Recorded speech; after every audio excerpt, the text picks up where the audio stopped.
Καλησπέρα παιδιά. Θέλω να κάνω μια μικρή εισαγωγή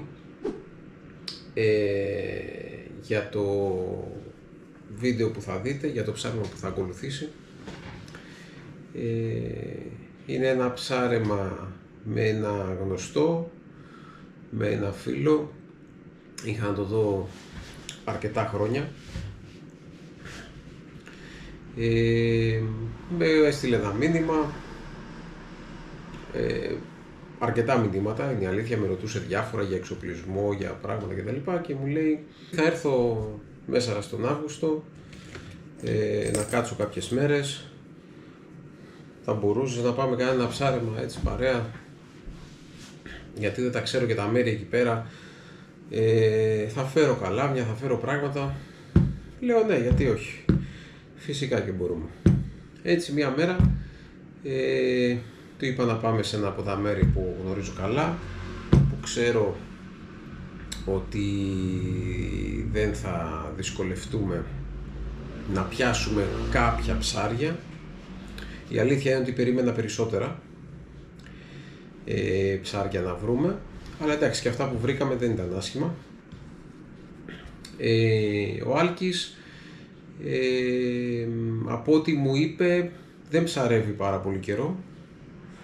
Το έπιασε πρόσφατα το χόμπι, το ξεκίνησε με κάποιες παρέες που βρήκε, με κάποιους φίλους του από την Αθήνα, από εκεί που μένει. Κάνουν αρκετές προσπάθειες να βρούνε ψάρια, διαδρομές μεγάλες, αρκετές ώρες, συχνά για τα δεδομένα της Αθήνας πηγαίνουν, και μου είπε ότι έχει και κάποιες ώρες, νομίζω βραδινές, αν δεν κάνω λάθος, που προσπαθεί βραδινό ψάρεμα. Εγώ για το βραδινό δεν μπορώ να τον βοηθήσω, δεν μπορούσα να τον βοηθήσω ούτως ή άλλως, δεν είναι το πεδίο μου, αλλά σε όλα τα υπόλοιπα ευχαρίστως να πηγαίναμε ένα ψάρεμα, να του λύσω αν μπορώ κάποιες απορίες, και να τον βοηθήσω να εξελίξει το χόμπι του, να το πάει λίγο παρακάτω. Θέλω να πω κάποια πράγματα τα οποία τα βλέπω συχνά σε κόσμο. Κάποια από αυτά τα είδα και στον Άλκη, και είναι και ερωτήματα τα οποία μου τα κάνετε συχνά στο YouTube, για παράδειγμα, ή τα βλέπω σε άλλα group στο Facebook, να υπάρχουν ερωτήσεις, να υπάρχουν απαντήσεις, διενέξεις, να έτσι, να αλλιώς κτλ. Θέλω και εγώ να πω την άποψή μου, τι έχω καταλάβει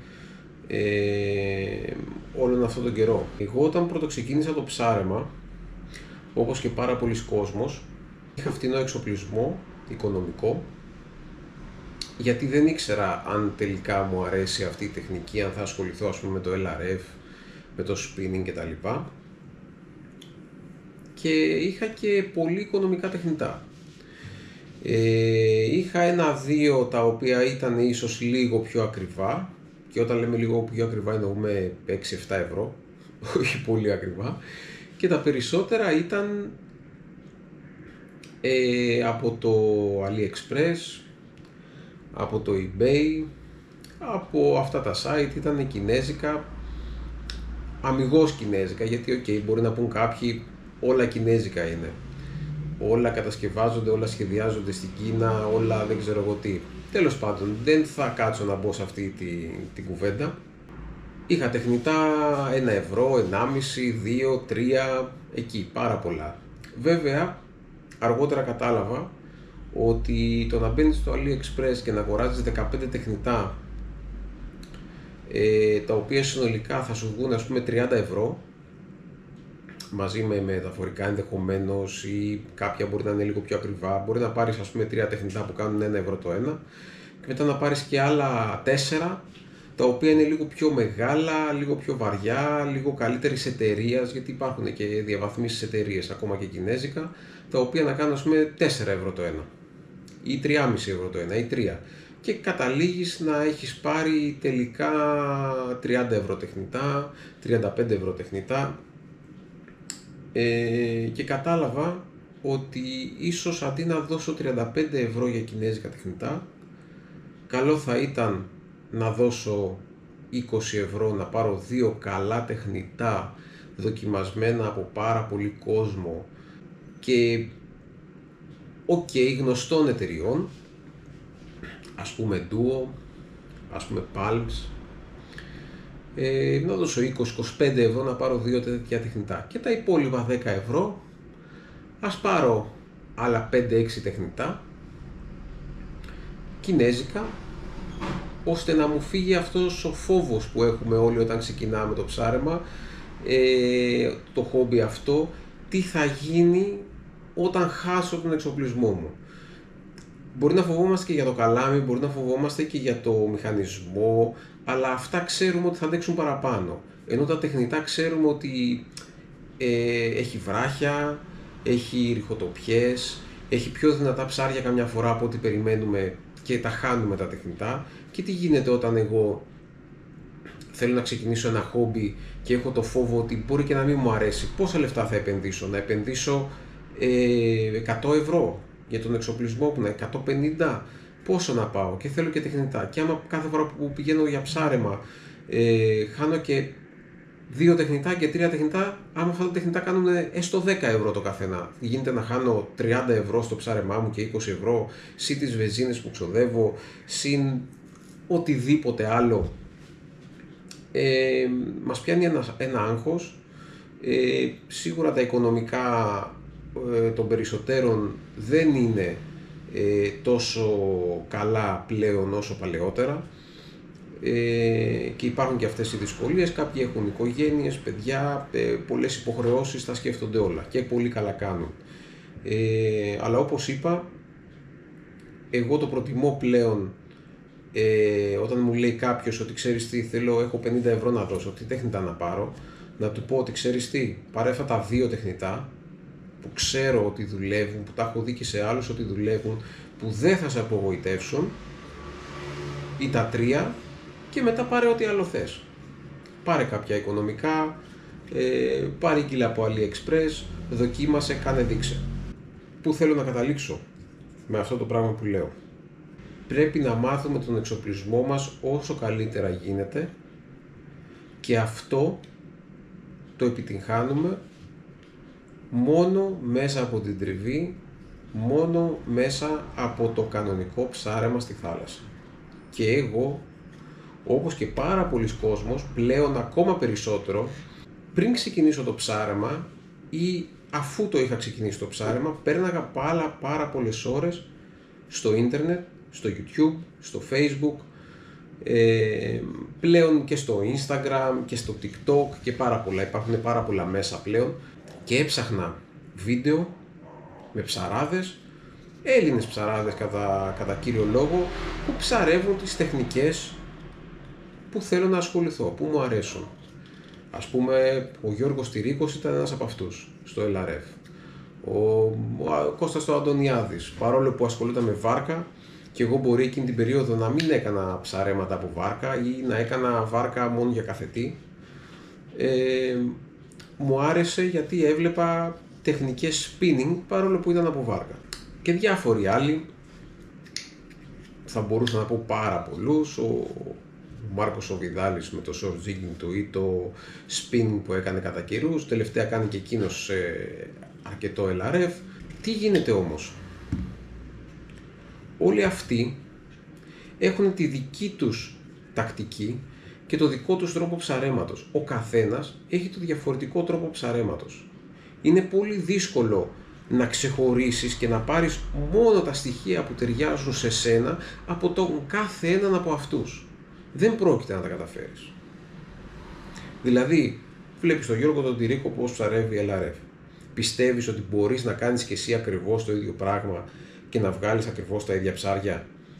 Μπορεί να βγάλεις και μεγαλύτερα ψάρια από εκείνον και πιο συχνά από εκείνον, αλλά εγώ είμαι 100% σίγουρος ότι δεν θα το κάνεις με τον τρόπο του, ή θα το κάνεις περίπου με τον τρόπο του. Πάντα όλα αυτά τα πράγματα που βλέπουμε πρέπει να μπορούμε να τα κάνουμε και εμείς και να τα προσαρμόσουμε στο δικό μας τον τρόπο ψαρέματος, στο δικό μας τον εξοπλισμό, στο δικό μας σώμα, εκεί που θέλουμε να πηγαίνουμε εμείς, εκεί που μπορούμε να πηγαίνουμε εμείς, με τον τρόπο που μπορούμε να ψαρεύουμε.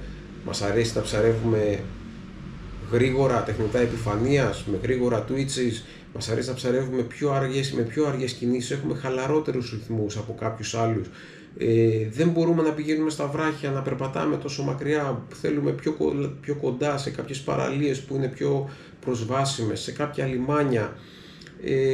Όλα αυτά είναι πράγματα τα οποία αφορούν εμάς προσωπικά, και αν δεν πάμε εμείς για ψάρεμα, δεν πρόκειται να τα καταλάβουμε και να τα εξελίξουμε ποτέ. Θα σας πω εγώ το πιο απλό απ' όλα. Βλέπω ένα βίντεο στο YouTube, ακόμα και τώρα, έτσι όπως είμαι, που έχω αποκτήσει κάποιες γνώσεις παραπάνω, έχω κάνει κάποια πράγματα στο LRF, στο spinning, έχω φάει ώρες στα βράχια και στη θάλασσα. Βλέπω ένα βίντεο ενός άλλου που ψαρεύει. Μπορεί να είναι και ξένος, μπορεί να είναι και Έλληνας. Πιάνει ένα ψάρι, το αγκιστρώνει, το τραβάει, κάποια στιγμή το χάνει. Ωρες, λέω, κατευθείαν με το που βλέπω. Δεν έπρεπε να το πιέσει τόσο το ψάρι. Ή ξέρω εγώ, γιατί είχε τόσο λιτά τα φρένα, πήγε και του έκοψε.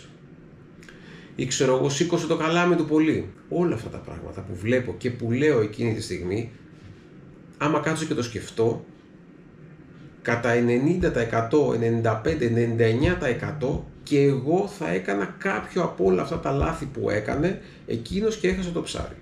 Γιατί είναι τελείως διαφορετικό από το να το βλέπεις στην καρέγκλα σου, στον καναπέ σου, στο κρεβάτι σου, να κρατάς το κινητό και να βλέπεις ώρες, είδες τι έγινε εδώ, πως το έχασε αυτό το ψάρι, από το να το ζεις εκείνη τη στιγμή. Έχουμε δει τόσους ψαράδες να ψαρεύουν, έχουμε δει τόσες διαφορετικές τεχνικές και πρακτικές, έχουμε δει τόσα λάθη να συμβαίνουν και είμαστε σίγουροι μέσα στο μυαλό μας ότι ξέρεις τι, εγώ αυτό το ψάρι το βγάζα. Ή ξέρω πως θα το βγάζα. Μπορεί να μην το βγάζα, αλλά ξέρω πως θα το βγάζα. Ξέρω ότι όταν το ψάρι κάνει αυτό, εγώ πρέπει να σηκώσω το καλάμι. Εγώ πρέπει να χαμηλώσω το καλάμι. Εγώ πρέπει εκείνη τη στιγμή να λύσω τα φρένα, γιατί το βλέπω ότι πλησιάζει το βράχο. Την άλλη στιγμή που έχει σκαλοπάτι, πρέπει να σφίξω τα φρένα, να το πιέσω να ανέβει πάνω από το σκαλοπάτι για να μην πάει κάτω στο βράχο. Όλα αυτά τα πράγματα τα έχουμε μέσα στο μυαλό μας και τα ξέρουμε, νομίζουμε, αλλά τη στιγμή που είσαι εκεί, τη στιγμή που έχει χτυπήσει το ψάρι, τη στιγμή που παλεύεις με το ψάρι, είναι πάρα πολύ πιο δύσκολο από όλες αυτές τις γνώσεις που έχεις, που όντως είναι γνώσεις. Ορισμένοι δεν τα βλέπουν απλά και λένε «Α, κλικ, προχωράμε, α, έπιασε ψάρι, α, εδώ έχασε ψάρι, πάμε παρακάτω, επόμενο βίντεο». Κάποιοι κάθονται και τα μελετούν. Κάποιοι κάθονται και το κοιτάνε, βλέπουν πώς έκανε τη βόλη, πώς έκανε την ανάκτηση, πώς έπιασε το ψάρι, πώς το τράβηξε το ψάρι και το έβγαλε έξω. Όλα αυτά τα μελετούν και εγώ τα έκανα μία περίοδο.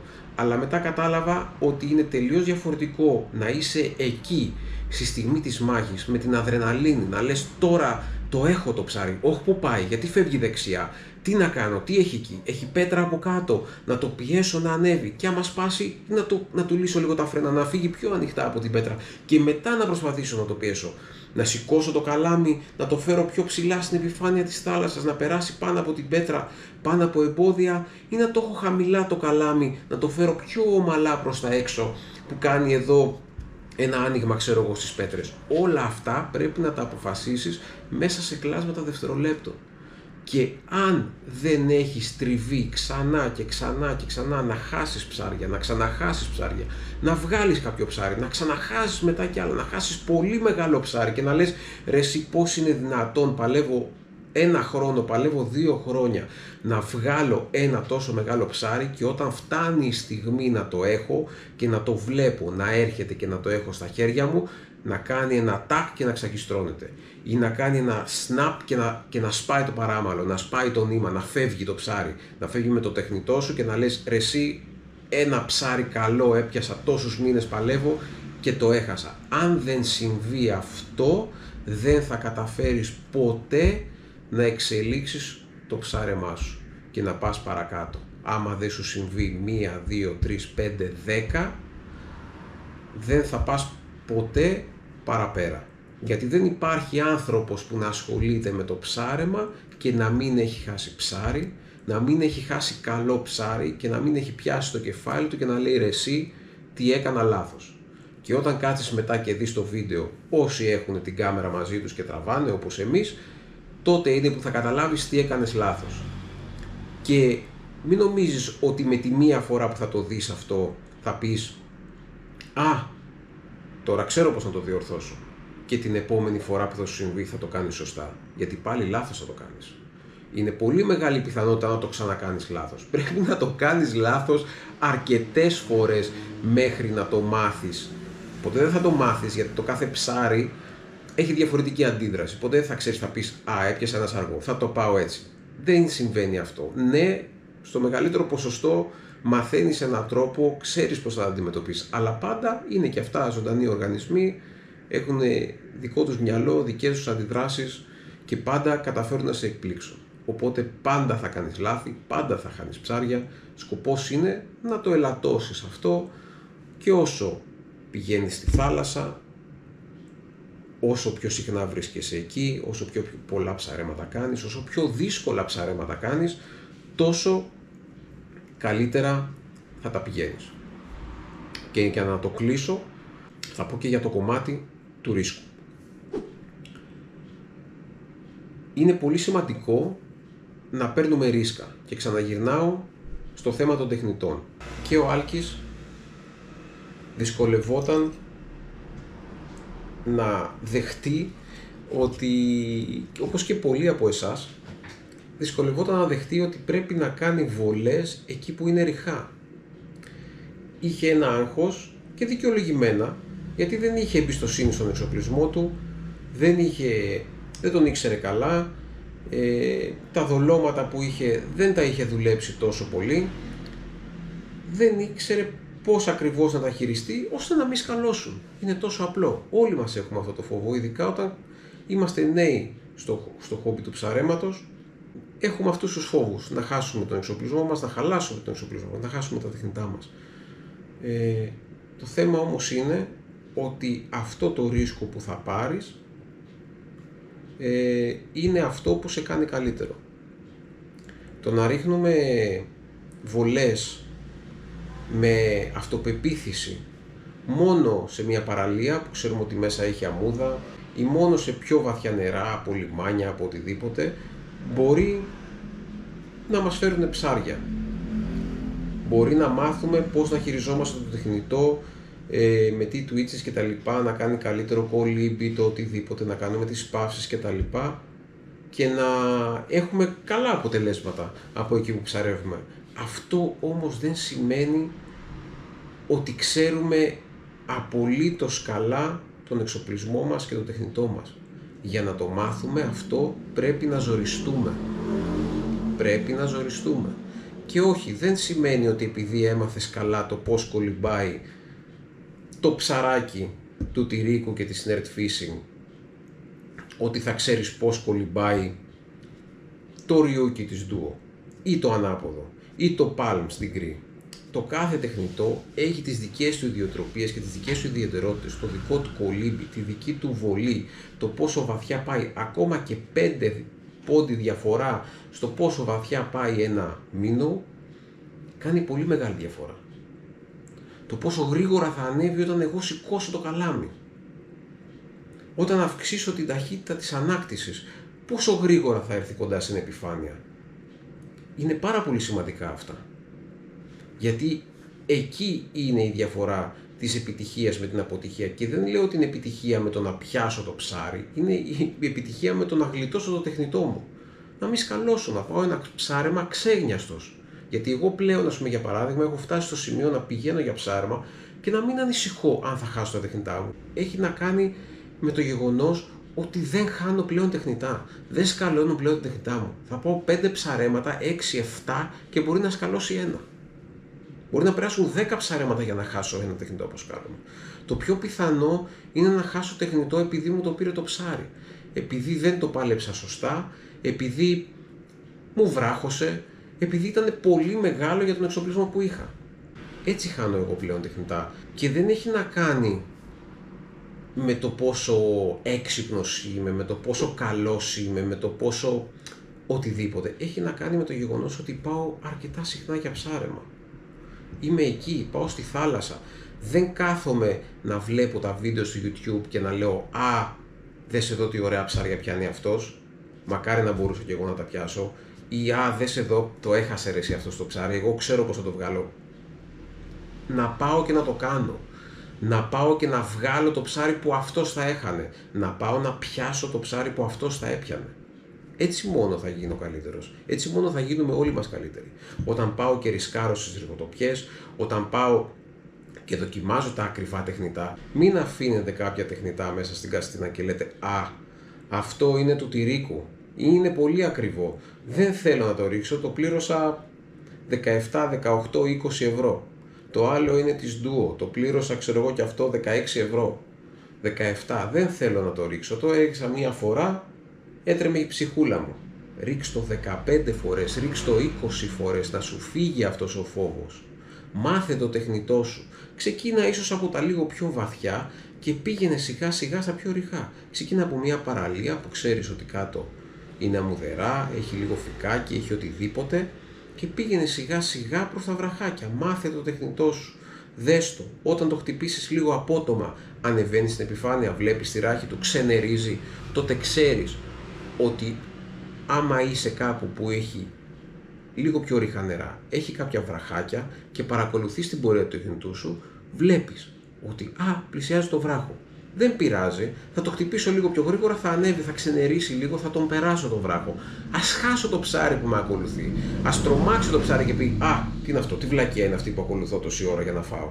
Δεν είναι αυτό που θέλω. Και ας φύγει, δεν πειράζει. Σιγά σιγά θα μάθεις να το κάνεις ακόμα πιο αποτελεσματικά. Δεν θα το φτάνεις στο σημείο να ξενερίζεις το τεχνητό. Θα το κάνεις τόσο όσο να περάσει από το βράχο από πάνω, να περάσει δίπλα από το βράχο, να ξεφύγει το βράχο και να συνεχίσει το ψάρι να ακολουθεί το τεχνητό σου. Τότε θα πάρεις το strike. Τότε θα πάρεις την επιτυχία. Τότε θα ευχαριστηθείς ακόμα περισσότερο το ψάριμά σου. Για να μην σας κουράζω άλλο, ήδη τράβηξε πάρα πολύ αυτή η εισαγωγή, αλλά ήταν κάποια πράγματα τα οποία ήθελα να πω και ένωθα την ανάγκη να πω.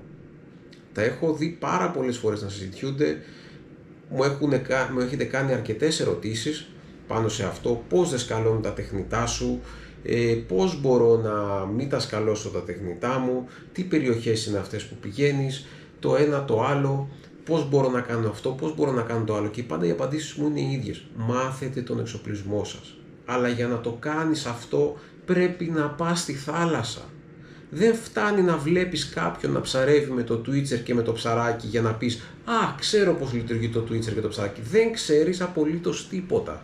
Απολύτως τίποτα. Αν δεν πας εσύ ο ίδιος 1, 5, 10 φορές στη θάλασσα να το ρίξεις, να το ψαρέψεις, να σου σκαλώσει, να το ξεσκαλώσεις ενδεχομένως, γιατί δεν σημαίνει ότι ένα τεχνητό που σκάλωσε θα μείνει εκεί και θα το χάσουμε, να το ξεσκαλώσεις, να χάσεις ένα strike, να χάσεις ένα ψάρι, να πιάσεις ένα ψάρι, ακόμα και μια πέρκα, ακόμα και ένα μελανούρι, ένα οτιδήποτε, ένα μικρό σαργό.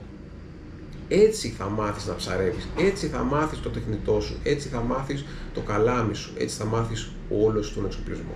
Έτσι θα γίνεις καλύτερος. Δείτε λοιπόν το βίντεο που ακολουθεί και δείτε πού ρίσκαρα εγώ εκεί που ο Άλκης φοβόταν να ρισκάρει, όπως όλοι όσοι είναι νέοι στο ψάρεμα φοβούνται να ρισκάρουν, εκεί ρίσκαρα εγώ, εκεί έπιασα το πολύ μεγάλο ψάρι εγώ. Να είστε καλά, καλή συνέχεια.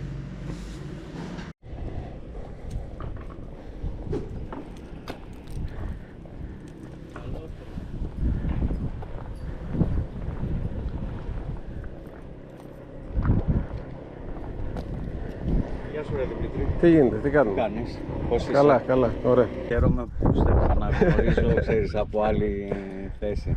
Τι γίνεται, εσύ πώς πάντα ήσουν με το ψάρεμα ή... Εγώ πάντα, όχι. Όπως πιτσιρικάς, ξέρω εγώ, πολλά χρόνια πριν όμως, και ξαφνικά πέρυσι, ξέρω εγώ, ένας φίλος μου μου λέει πηγαίνω για ψάρεμα. Τι λες, του λέω. Ναι, μου λέει, έχω 3 μήνες, 4 κλπ. Και από εκεί ξεκίνησε δηλαδή όλο το τέτοιο. Ξέρεις, κανένα δίμηνο πήγαινα τζάμπα και πηγαίναμε κάθε εβδομάδα. μιλήσω λίγο παραπάνω σήμερα. Δεν είμαι και εγώ πολύ, αλλά με ενδιαφέρει το πράγμα. Ναι. Οπότε... Καλά κάνεις.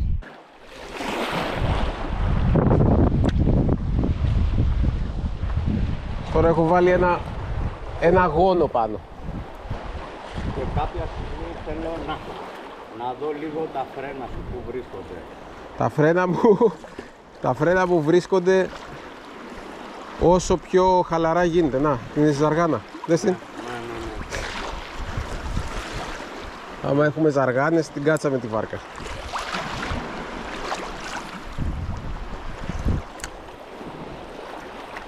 Είναι τόσο όσο να μην τρίζει όταν το τραβάω. Αυτά πόσο μπαίνουν μέσα στη θάλασσα, αυτό που έδωσε. Περίπου όσο το ψαράκι. Δηλαδή 20 πόντους, ας πούμε, 30. Κοίτα να δεις. Δεν σε ενδιαφέρει. Βλέπεις εδώ πόσο ριχά είναι. Ανάλογα με το... Εδώ θα σηκώσεις το καλάμι προς τα πάνω. Ανάλογα με το που θα φτάσω, ή θα σηκώσω το καλάμι ή θα αυξήσω την ταχύτητα που ανακτώ. Δηλαδή τώρα είμαι χαλαρός. Τώρα που πλησιάζω θα σηκάνω ένα-δυο σηκώματα για να σηκωθεί πάνω το τεχνητό και μετά θα το κάνω λίγο πιο γρήγορα. Εδώ ας πούμε. Ώστε να παραμείνει ψηλά. Να, ακόμα και εδώ δεν σκαλώνει άμα το κάνω γρήγορα. Ναι, εμένα...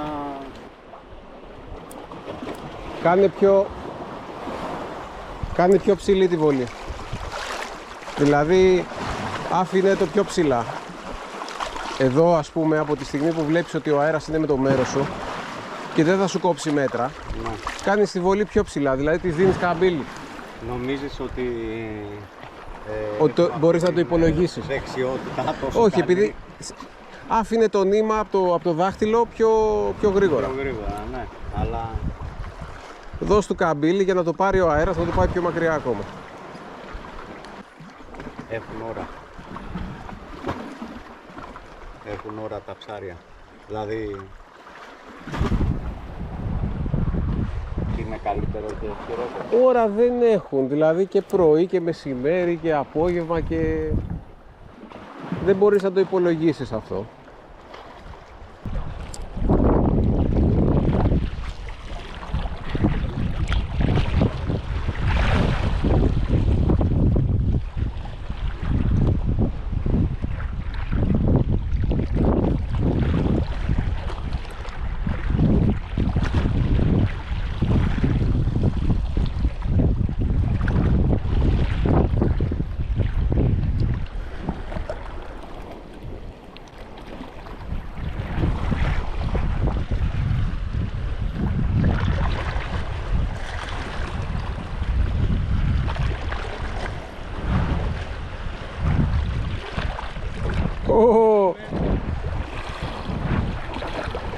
Μελανουράκλα. Ωραίο. Τι λες ρε, καλό είναι.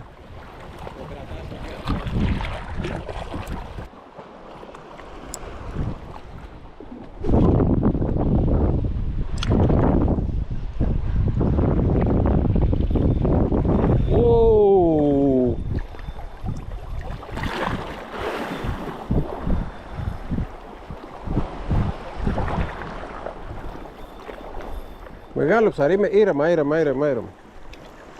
Χαλάρα. Κοίτα το χώρο πίσω σου, κάνε πίσω βήματα να βγεις προς τα έξω. Σιγά σιγά. Σαργός, ωραίος.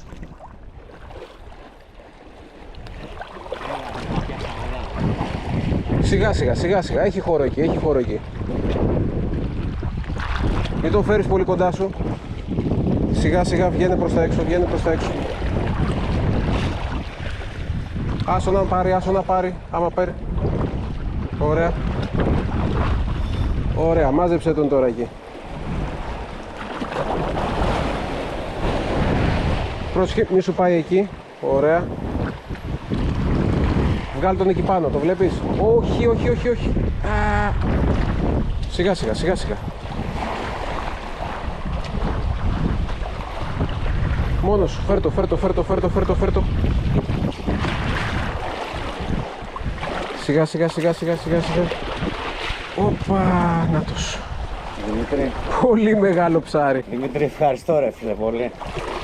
Μπράβο ρε, μπράβο, μπράβο. Πω. Κάτσε να σου δώσω το τρίπ, περίμενε. Μην τον πιάσεις. Έχε τον το νου σου εκεί, μην πηδήξει και φύγει. Και κοπεί το νήμα. Το κρατάμε. Ναι ρε εσύ. Κράτα το να τον πάρεις. Δεν τα ξέρω, αυτά τα είδη ψαριών δεν τα ξέρω. Έχουμε και τη μεζούρα. Δηλαδή αυτό από πόσα... 25 εκατοστά και πάνω. Από 25.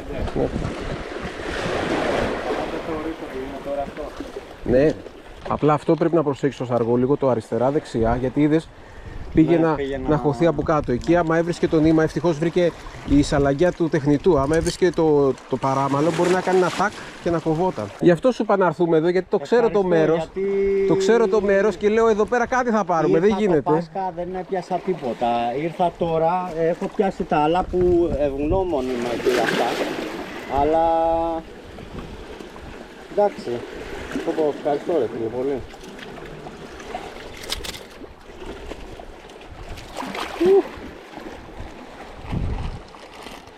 Δεν βγάζω μεζούρα λοιπόν. Όχι ρε, δεν χρειάζεται μεζούρα. Το ψάρι είναι πάνω από 30 εκατοστά είναι το ψάρι, είναι πολύ μεγάλο.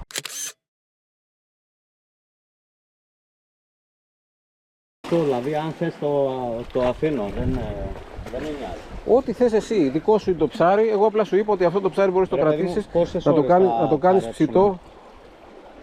Θα ψαρέψουμε ακόμα, έχουμε.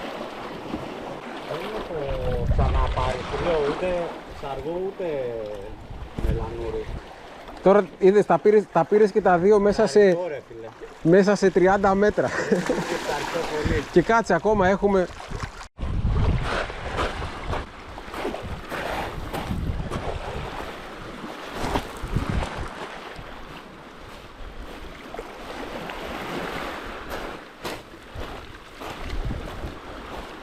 Ωραίο μελανούρι ρε. Δημήτρη, συγγνώμη, αλλά είναι... Ρε, θηρίο είναι αυτό ρε. Είναι μέρα. Δεν έχω και μεγάλο χέρι, αλλά είναι θηρίο. Μια μισή σπιθαμές τουλάχιστον. Θηρίο. Μπράβο. Πολύ ωραίο. Καλά, εννοείται πως και αυτό το κρατάς άμα θες, αλλά μπορείς να το αφήσεις. Άμα σε κάνει να νιώθεις καλύτερα. Θα κρατήσω και αυτό. Ωραία. Για να έχω ένα και ένα και μετά τα υπόλοιπα δεν θα...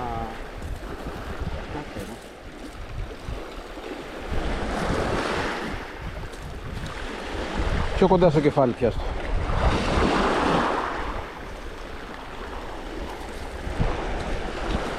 Άγιε σου.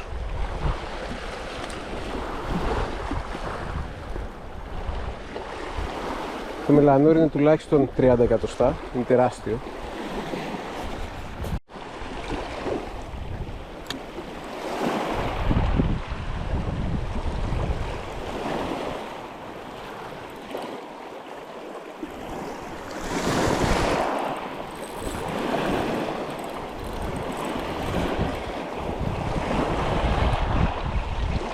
Προς τα πού έριξες? Εκεί είναι τα μελανούρια. Α, τέλειο. Γιατί και εγώ έριξα μία προς τα εκεί και χτύπησε κατευθείαν. Έκανε μια άστοχη και μετά ξαναχτύπησε. Αυτό είναι μικρούλι.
Πήγαινε πιο κάτω λίγο.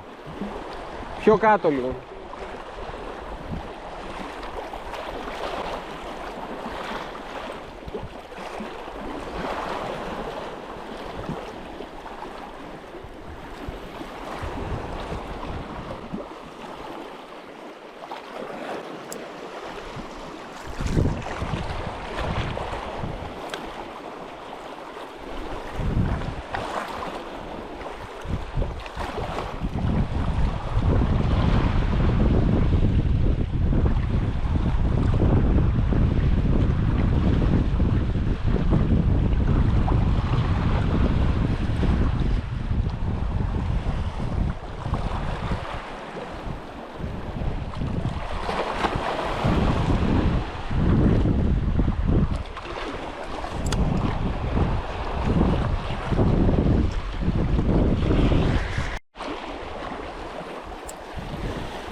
Δεν ξέρω τι είναι αυτό.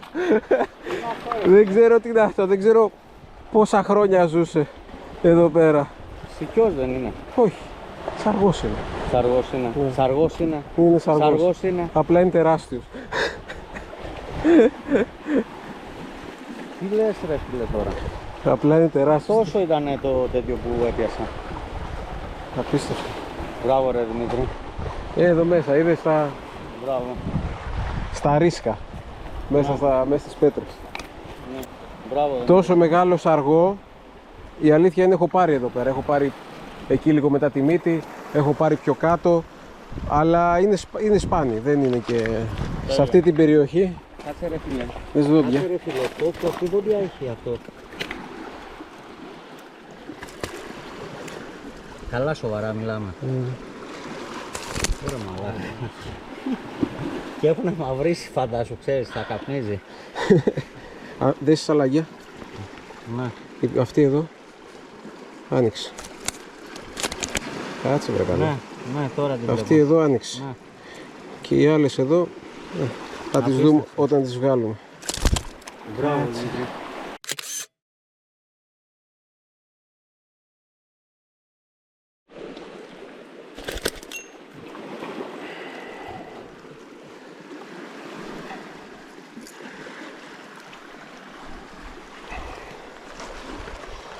Ψάρι παιδιά είναι τεράστιο, 35 εκατοστά περίπου. Η μία σαλαγκιά έχει ανοίξει και τώρα και οι άλλες που θα βγάλω από εδώ μπορεί να ανοίξουν, μπορεί να σπάσουν. Πάρα πολύ ωραίο ψάρι, θα το κρατήσουμε.